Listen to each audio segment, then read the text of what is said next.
আজ আমি আপনাদের প্যালিয়েটিভ কেয়ার বা উপশমকারী চিকিৎসা সম্পর্কে বলবো। উপশমকারী চিকিৎসা বলতে আমরা কি বুঝি? কোনো পেশেন্ট যখন দীর্ঘমেয়াদী বা প্রাণ সংশয়কারী কোনো রোগে আক্রান্ত, সেই আক্রান্ত রোগীকে এবং তার পরিবারকে যখন শারীরিক এবং মানসিক চিকিৎসা প্রদান করা হয়, সেটাই হচ্ছে প্যালিয়েটিভ কেয়ার।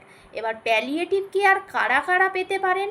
না, প্যালিয়েটিভ কেয়ার ক্যান্সারে আক্রান্ত কোনো পেশেন্ট, অথবা যারা স্ট্রোক হয়ে গেছে, তাদের হাত পা পঙ্গু হয়ে গেছে, তারা চলাফেরা করতে পারছে না, বা দীর্ঘদিন ধরে কোনো ফুসফুসের সমস্যায় আক্রান্ত, তারা প্যালিয়েটিভ কেয়ার পেতে পারেন। এবার প্যালিয়েটিভ কেয়ার পেলে পেশেন্টের কি হবে?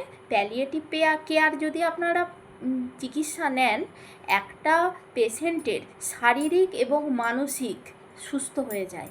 শুধু সে কেন, তার পরিবারেরও অনেক সুস্থতা লক্ষ্য করা যায়। একটা মানুষকে মৃত্যুর আগে পর্যন্ত তাকে সক্রিয় এবং সুস্থ বোধ করে।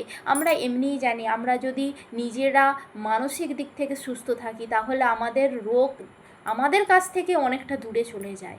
এই পরিষেবা আপনারা কোথা থেকে পাবেন? এই পরিষেবা আপনারা যে কোনো সরকারি মেডিকেল কলেজ থেকে, অথবা জেলা হাসপাতাল থেকে, অথবা আপনারা সুস্বাস্থ্য কেন্দ্রের প্রশিক্ষিত কর্মীবৃন্দের দ্বারা পেতে পারেন।